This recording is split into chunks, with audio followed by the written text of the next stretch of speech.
Chapter 4. The Thaw. The 10-minute ride from the Viridian Arts Center downtown crawled through the early evening congestion. Traffic hissed through the gray slush lining the curbs, a constant reminder of the late January deep freeze gripping the city. Inside the climate-controlled bubble of the town car, a heavy silence stretched between Elena Laurent and me. She sat perfectly poised on the far side of the plush leather seat, her gaze fixed on the darkening cityscape sliding past the tinted window. Was she actually seeing the historic brick facades dusted with snow, the skeletal branches of trees lining the sidewalks, the occasional defiant string of holiday lights still clinging to a lamppost? Or was she somewhere else entirely, behind that impenetrable wall of composure?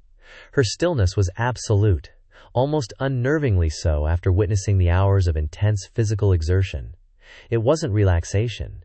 It felt curated, managed, controlled down to the molecule, like a financial projection optimized for the best possible outcome regardless of underlying volatility. Discipline, I understood. I built my career on it. Their stud. But this felt different. Less like focus, more like containment. My usual methods of assessment felt blunt, inadequate, analyzing data, observing process flow, identifying bottlenecks. How did that apply here? My internal checklist kept scrolling. Pointe shoe cost anomaly, pervasive fatigue indicators across multiple dancers, Volkov's high-risk, high-reward methods, potential inefficiencies in scheduling or resource allocation. But the central variable, the woman sitting silently beside me, remained stubbornly opaque. She was a system I couldn't flowchart, an equation missing too many knowns. The driver navigated skillfully through the thickening traffic and pulled smoothly to the curb before a narrow storefront, nestled somewhat incongruously between a quiet independent bookstore and an antique shop whose windows were dark for the night. El Cafetal, read the simple, slightly faded sign above the door, painted in cheerful, warm colors that seemed to defy the surrounding monochrome winter palette. It looked unassuming, lived in, a world away from the sleek, glass and steel establishments I typically frequented for business dinners. My driver will wait, I told her, pushing open my door, and immediately bracing against the assault of the biting wind. It carried the metallic smell of cold and damp pavement. Take your time. She merely nodded, clutching her coat tighter as she slid out, her large dance bag, seemingly containing half her life, slung over one shoulder. The wind immediately whipped stray strands of dark hair loose from her post-shower braid that hung down her back, softening the severity of her profile for just an instant. Standing there under the flickering yellow glow of the streetlight, illuminated against the swirling snowflakes that had just begun to fall, she looked less like a formidable principal dancer, and more like someone small and inexplicably solitary, bracing against a relentless storm. An unexpected, unwelcome protective instinct flickered within me, quickly suppressed. Maintain professional distance, Stonewall. Pushing open the restaurant door felt like breaching an airlock. A blast of warm, blessedly humid air enveloped us, thick with competing, intoxicating aromas. The deep, nutty scent of roasting coffee beans, the caramelized sweetness of frying plantains, the savory warmth of cumin, cilantro, and simmering meats. Lively cumbia music pulsed from hidden speakers. A cheerful, infectious rhythm weaving through the animated chatter, mostly in Spanish, rising from the closely packed tables. Contrast with the bleak, freezing street was stunning, almost disorienting. The walls are painted in vibrant ochre and deep turquoise. Woven tapestries bursting with color hung alongside framed photographs of Colombian landscapes. Emerald mountains, bustling marketplaces, colonial architecture. Small, sturdy wooden tables were scattered across the terracotta tile floor, each adorned with a simple vase holding a bright, artificial flower that somehow didn't feel tacky in this context. It felt lived in, authentic.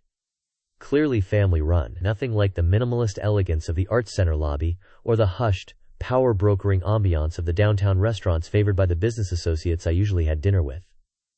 I watched Elena closely as we waited just inside the doorway, stamping the dusting of snow from our shoes. Something in her shifted almost immediately upon crossing the threshold. It wasn't dramatic, just a subtle recalibration. The rigid control seemed to ease, the tension flowing out of her shoulders by almost imperceptible degrees. Her gaze swept the room, not with the wary assessment I'd seen earlier, but with a soft flicker of something else entirely. Recognition? Nostalgia? Yes, definitely nostalgia. A ghost of a genuine smile touched her lips, as she took in the familiar scene.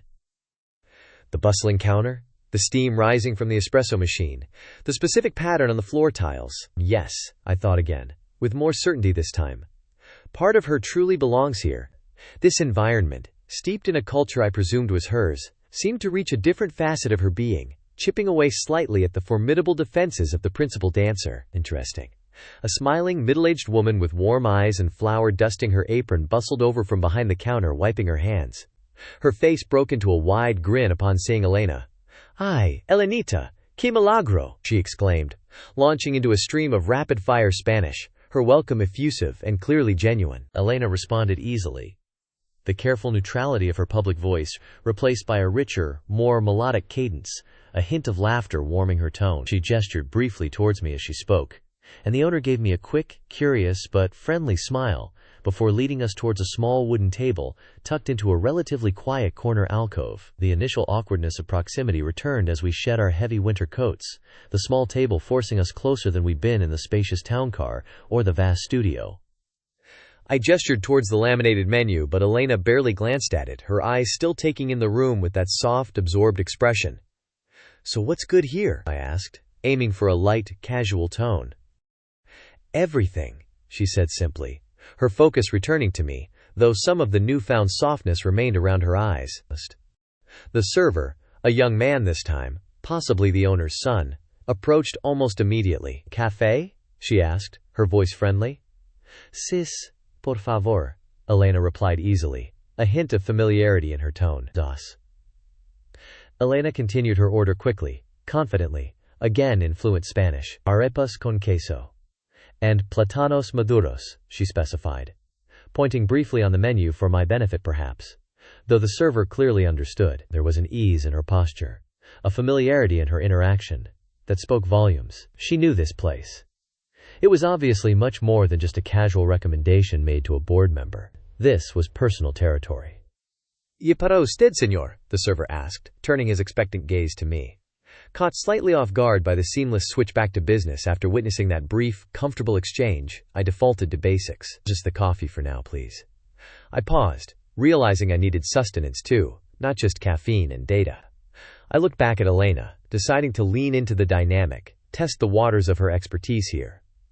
"Perhaps you could recommend a main dish? Something authentic?" She met my gaze, a flicker of surprise, perhaps at my deferral, or maybe just at the request itself, crossing her features before being smoothed away. "The bandeja paisa is very traditional," she suggested, her professional politeness clicking back into place, though not as rigidly as before. "Very filling. Steak, sausage, beans, rice, egg, avocado." She ticked off the components clinically. "Or the sancocho, if you prefer soup. It's hearty, good on a cold night like this." The soup sounds perfect, I decided, intrigued by the description and her subtle recommendation based on the weather. Sancocho. Another data point. But this one felt different somehow. She had navigated that entire sequence. The arrival, the warm greeting from the owner, the confident ordering, the considered recommendation, with a natural grace and quiet authority, utterly distinct from the controlled, almost brittle precision I'd witnessed in the studio less than an hour ago. The puzzle of Elena Laurent didn't just acquire another layer, it felt like I'd just glimpsed an entirely different puzzle box altogether. The coffee arrived quickly, as promised. It wasn't served in flimsy paper cups or standard-issue diner mugs. These were thick, earthenware vessels, rustic and substantial, painted with simple floral motifs. Steam curled invitingly from the dark liquid within. I wrapped my hands around the ceramic, letting the heat seep into my chilled fingers. It felt grounding.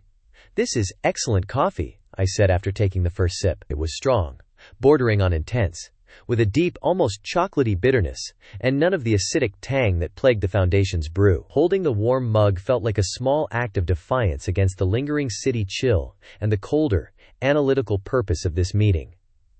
Across the small table, Elena cradled her own mug, her movements precise yet relaxed. The harsh fluorescent lighting of the studio had emphasized the sharp angles of her face, the laser focus in her eyes. Here, the softer light seemed to smooth those edges, revealing a subtlety I hadn't noticed before. The vibrant colors of the restaurant, the riot of hues in the mural I could now see more clearly behind her, seemed to reflect faintly in her dark eyes. They seemed less guarded now, more present, absorbing the atmosphere rather than deflecting it. A genuine, small smile touched her lips, transforming her face momentarily.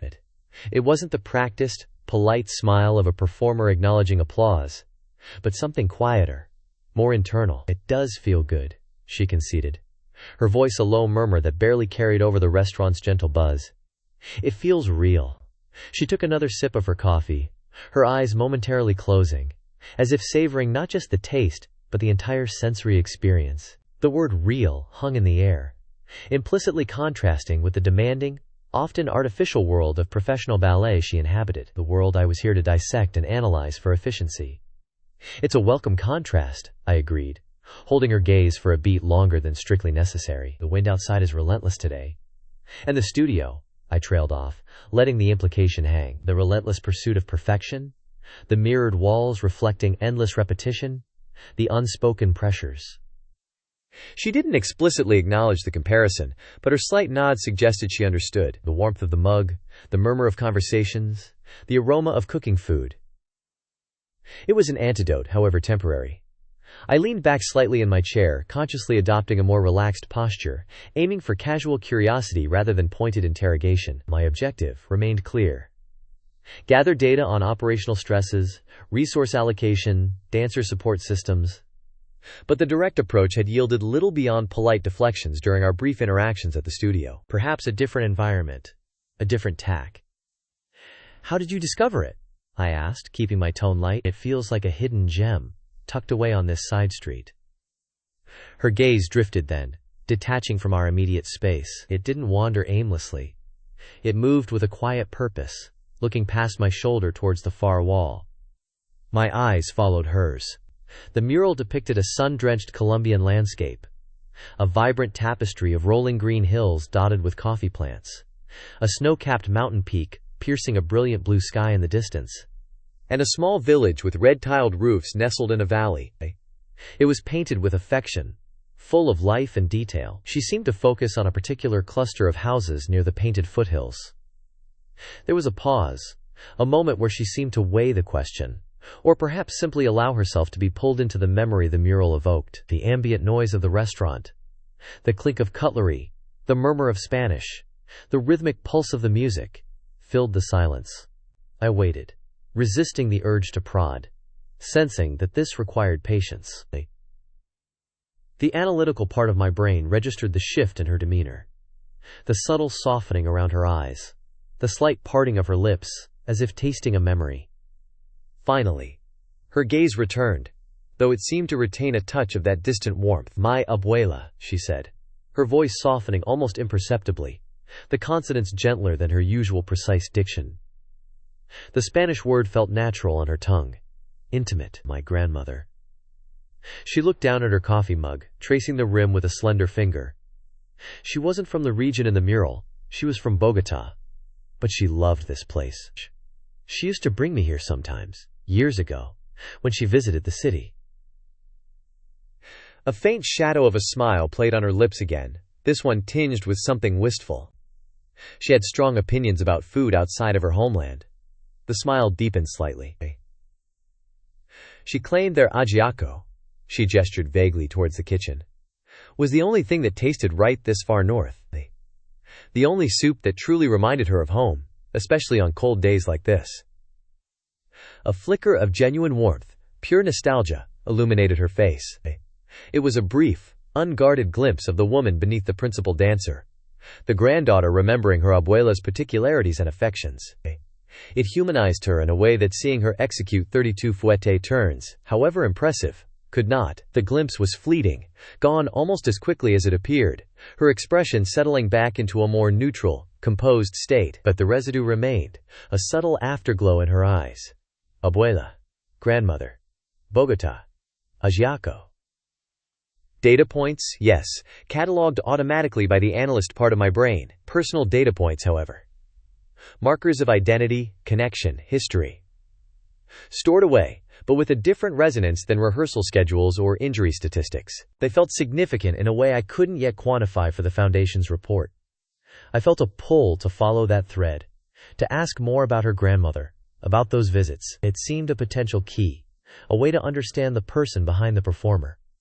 But the moment felt fragile. Pushing might shatter it, send her retreating back behind her professional fortifications. And besides, just then, the server reappeared, weaving expertly between tables, laden with steaming plates. The opportunity, or perhaps the excuse, vanished. The arrival of the food shifted the atmosphere again, grounding us firmly back in the present moment. The server placed the dishes before us with practiced efficiency and another warm smile. The aromas intensified, rising in fragrant steam. Cilantro, garlic, slow-cooked meat, corn, the sweetness of ripe plantains.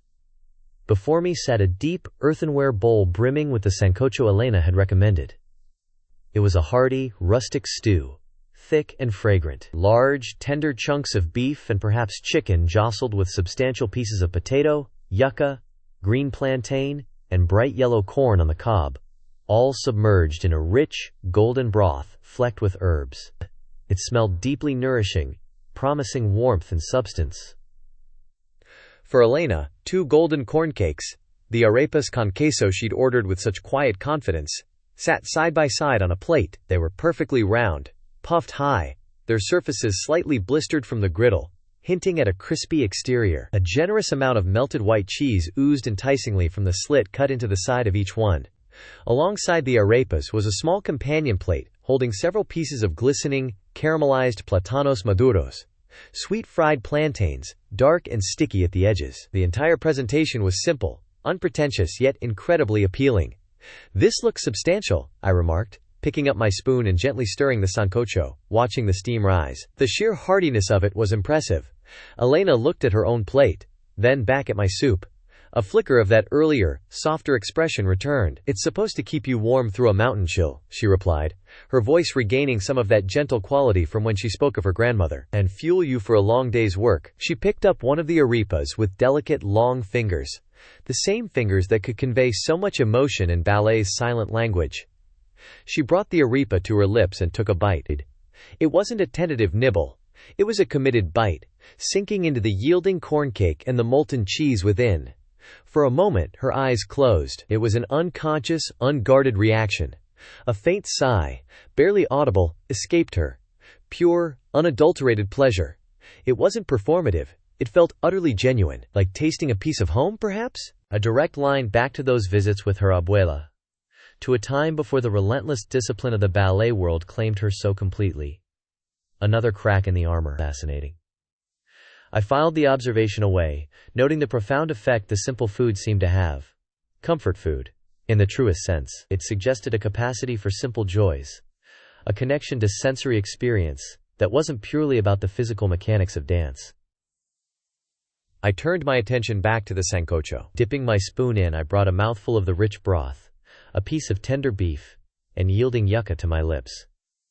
The soup was complex, deeply flavorful. The broth was savory and rich, infused with the taste of the meat and vegetables, brightened by cilantro. The textures played against each other. The soft potato, the slightly firmer yucca, the yielding meat, the slight resistance of the corn kernels. It was profoundly warming, radiating heat from the inside out, chasing away the last vestiges of the street's chill. It was exactly as she'd suggested.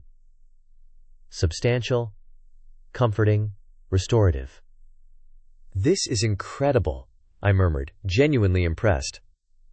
Elena opened her eyes, a faint sheen of contentment lingering there. She nodded, swallowing her bite of arepa. "It's good, isn't it?" She picked up a piece of the sweet plantain with her fork, savoring it with similar, though less pronounced, enjoyment. We ate in relative silence for the next few minutes. It wasn't an awkward silence, more of a companionable one, filled by the ambient life of the restaurant. The lively vallenato music, with its distinctive accordion melodies, provided a cheerful soundtrack. I could pick out snippets of conversation from nearby tables, discussions about family, weekend plans, the weather, all spoken with the easy cadence of native Spanish speakers. The clatter of cutlery, the occasional call from the kitchen, the low murmur of voices. It created a soundscape that was both energetic and soothing. This felt comfortable, dangerously comfortable. Sharing this hearty, flavorful food across a small table, the warmth of the room, the unexpected glimpses of Elena's unguarded self, it was blurring the lines. My objective, the reason I was sitting here, felt increasingly remote, almost intrusive. I was supposed to be assessing the Foundation's operational efficiencies, identifying pressure points, analyzing resource allocation, impacting the dancers' well-being and performance. This felt more like just having dinner, getting to know someone. The analyst in me sounded a warning bell. Comfort was counterproductive. Rapport was useful, but this level of ease could compromise objectivity. I needed to gently steer the conversation back towards the professional realm, towards the data I was tasked to collect. The Foundation board wasn't interested in nostalgic anecdotes about grandmothers or the quality of Colombian soup. They wanted actionable insights into the ballet company's inner workings. I took another spoonful of sancocho, letting the warmth fortify me not just against the cold, but against the disarming pull of the moment. Time to pivot. Gently, carefully. Frame it as professional interest, stemming naturally from the day's observations. After swallowing the spoonful of soup and taking a sip of water, I set my spoon down purposefully. I kept my tone conversational, mirroring the relaxed atmosphere we'd settled into, but redirecting the focus. Watching rehearsal today, I began, especially the sections you were working on for the first act of Giselle, the athleticism required is truly astounding. The lifts, the jumps, the sheer stamina. I paused, letting the observation hang, especially for the principal role, carrying so much of the narrative and technical weight. Elena looked up from her plate, her expression attentive but guarded. The brief contentment from the food seemed to recede slightly, replaced by a familiar professional alertness. How does the company typically support dancers physically through something that demanding? I continued, leaning forward just slightly, signaling earnest interest. Is the physical therapy program comprehensive enough to manage the specific strains of a ballet like Giselle? I imagine the demands are quite different from, say, a more contemporary piece. I was probing for details on resources, preventative care, rehabilitation, key areas of operational support. She finished chewing the bite of arepa she'd just taken, dabbing her lips delicately with her napkin before answering.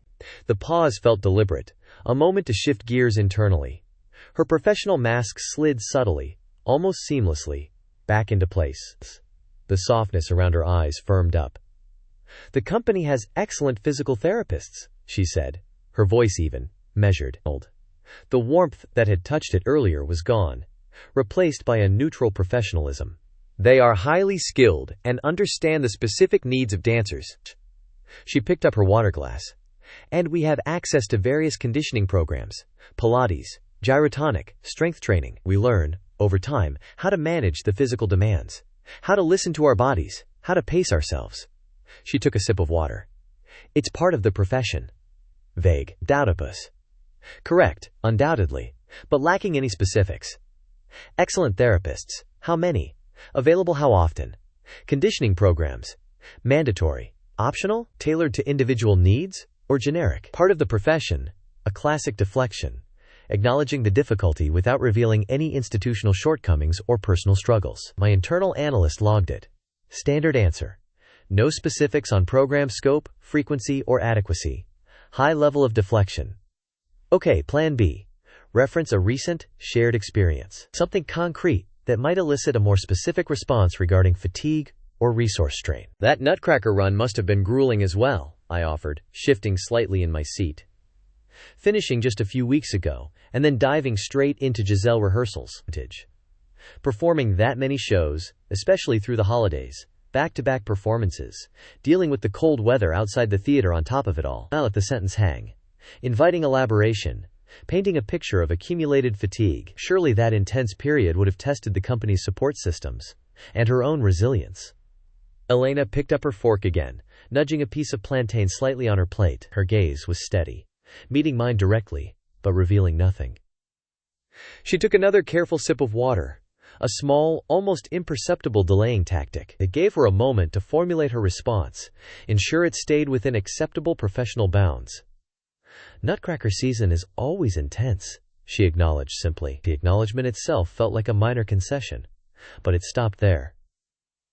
It requires a certain discipline, a focus, to maintain performance levels through the entire run. She offered no details about specific challenges.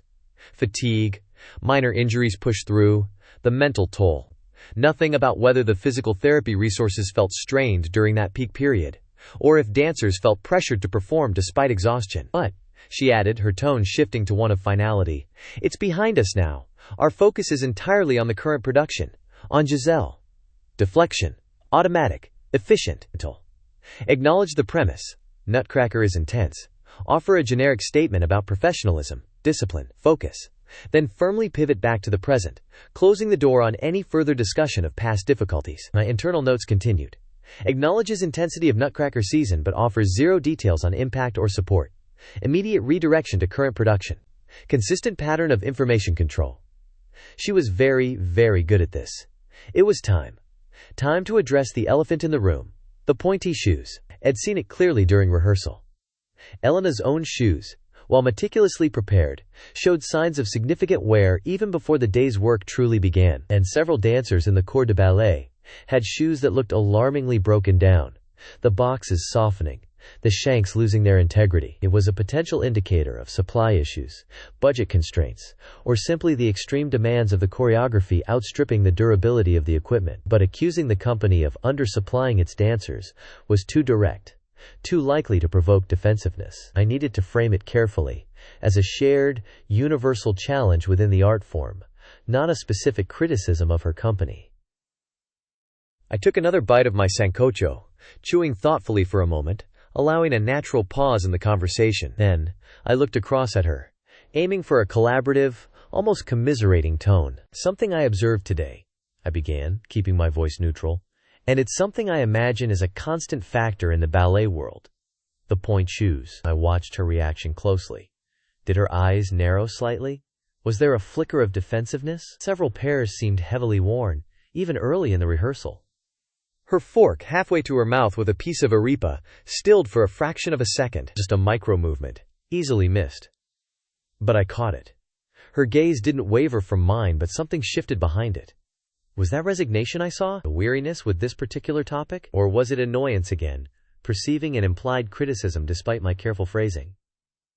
Is finding a pointed shoe that provides the necessary support, I continued smoothly, while also having the durability to actually last through the demands of rehearsals, especially for a ballet like Giselle, a constant challenge? It seems like an incredibly difficult balance to strike, technically, and perhaps even logistically. I left the logistically hanging there, a subtle invitation to discuss supply, ordering, inventory.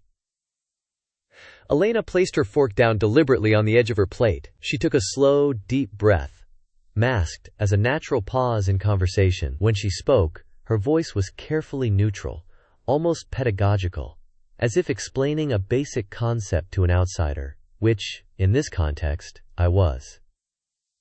Every dancer has different feet, different strengths, different technical needs, she stated, her tone even and controlled. A shoe that works perfectly for one dancer might be completely wrong for another.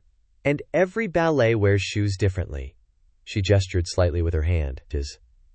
Giselle, particularly the second act, with all the bourrées and hops on point, is notoriously hard on shoes. The repetitive stress on the box and shank is immense.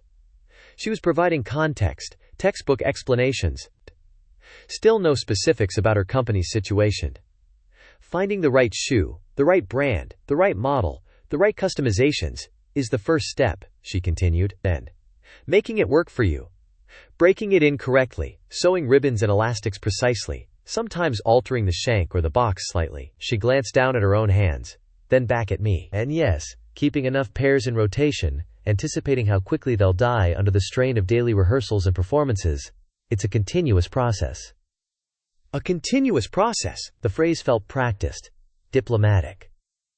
It acknowledged the effort involved, without admitting to any systemic problems. She wasn't giving specifics on whether the supply of shoes was adequate, whether the quality available within the budget held up, or if the sheer intensity of the schedule meant dancers were burning through shoes faster than they could be replaced or afforded. The slight tightening around her mouth, however, the faint line between her brows that hadn't been there moments before, suggested it was a source of underlying stress, not just an abstract professional challenge or a line item on a budget report.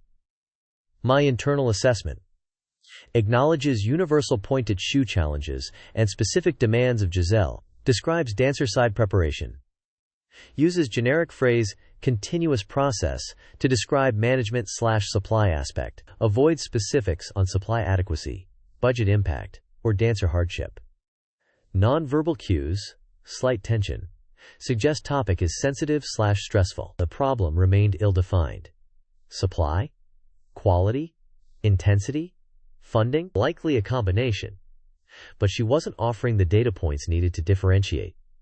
She was incredibly adept at deflection, I noted internally. Taking another spoonful of the now slightly cooler sancocho, polished, controlled, she answered every question politely, professionally, demonstrating her knowledge of the art form and its demands, while revealing almost nothing of substance about the operational realities, the potential strains, the resource gaps I was hired to identify. Every inquiry was met with a generalized statement, a deflection to universal industry challenges, or a pivot back to artistic focus. It was like interviewing a seasoned diplomat trained to navigate sensitive territory without conceding any ground. Yet the contrast was stark. When she spoke of her abuela, recalling the specific taste of ajiaco or her grandmother's opinions, there was that undeniable flicker of unguarded warmth, of genuine, personal feeling. When she closed her eyes tasting that first bite of arepa con queso, the pleasure was palpable, radiating a simple human contentment. Those moments felt authentic, unrehearsed. Two distinct personas seemed to coexist within her. Seated across this small table, there was Elena Laurent, the principal dancer. Disciplined, wary, controlled, fiercely protective of her profession and perhaps her company, navigating my questions with practiced precision. And then, there was this other person, glimpsed only fleetingly. Someone who felt the biting wind, who appreciated the genuine comfort of authentic food, who held memories of her grandmother close, whose eyes could soften with nostalgia, or close in simple sensory pleasure. The woman who felt real in this warm, vibrant space. The analytical part of my brain, the part tasked by the foundation board with producing a clear, data-driven report, methodically catalogued the deflections, the lack of concrete information volunteered, the skillfully maintained professional veneer. The mission was clear. Identify inefficiencies, quantify resource needs, propose solutions for optimization. From that perspective, this dinner was yielding frustratingly little hard data. Elena Laurent was proving to be a beautifully constructed fortress, professionally courteous, but ultimately impenetrable. But another part of my brain, the part one usually kept firmly in check during professional engagements. The human part, the observer of nuances beyond data points, was simply intrigued, deeply intrigued. The puzzle of Elena Laurent was far more complex, far more compelling, than simply evaluating inefficient supply chain management or inadequate physical therapy access. She wasn't just a source of information or a representative of a system under review. She was fascinating. The warmth of the restaurant, which had initially felt like a welcome respite, now seemed like a complicating factor, fostering a sense of intimacy that was counterproductive to my task. The surprising ease of sharing this meal across a small table, the low thrum of Spanish chatter around us, the way the soft amber light caught the elegant curve of her cheekbone when she glanced towards the mural again. It was all conspiring to make objective analysis difficult. The rich flavor of the sancocho, the shared appreciation of the coffee, the fleeting moments of vulnerability she'd shown, they were weaving a connection, however tenuous, that felt unprofessional, dangerous even, to the detachment required for my role.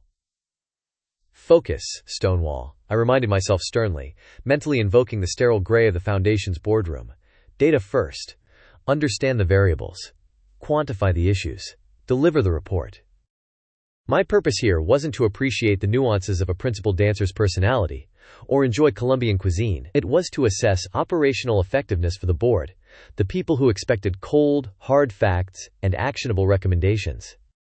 But Elena Laurent felt less like a variable to be plugged into an equation, and more like a complex, captivating equation I hadn't yet begun to solve. The deflections themselves were data, of course, indicative of loyalty perhaps, or a culture of discretion within the company, or simply her own deeply ingrained professional boundaries. But the glimpses behind the facade, the moments of warmth and nostalgia, the flicker of stress when discussing the pointy shoes, They hinted at depths, at pressures and passions that couldn't be easily captured on a spreadsheet. I looked across the table again. She was focused on the last few bites of her arepa. Her expression composed, neutral, but I could still see the faint echo of the woman who missed her grandmother's cooking. The artist who poured immense physical and emotional energy into her craft. The professional navigating the relentless demands of her world. The fortress was back in place. But I now knew, irrefutably, that there was someone else inside, someone real. As I scraped the last delicious remnants of sancocho from my bowl, Elena finished her plantains and neatly placed her fork and knife across her plate. She looked up, her dark eyes meeting mine across the table. For a moment her expression was unreadable. Not guarded, not open, simply observant. Was she assessing me as well? Trying to gauge my intentions beyond the stated professional purpose? The lively music swelled slightly, filling the brief silence. The server bustled past, clearing plates from an adjacent table. The warmth, the aromas, the sense of shared space, it all lingered. This dinner, intended as a strategic step in my analysis, a controlled environment for data extraction, felt irrevocably altered. It had yielded few concrete answers to my specific questions about operational support, but it had opened up a host of others. Questions about the person across the table, about the intersection of artistry and pragmatism, about the human cost of perfection. The puzzle of Elena Laurent remained unsolved. More than that, it felt as though the puzzle itself had become more complex, its edges softened by unexpected warmth, its depths hinted at through fleeting cracks in a polished surface. My mission objective felt clouded. The data points were filed away, but the overriding impression was one of intrigue, a sense of a compelling mystery only partially revealed. This was going to be more complicated than I thought.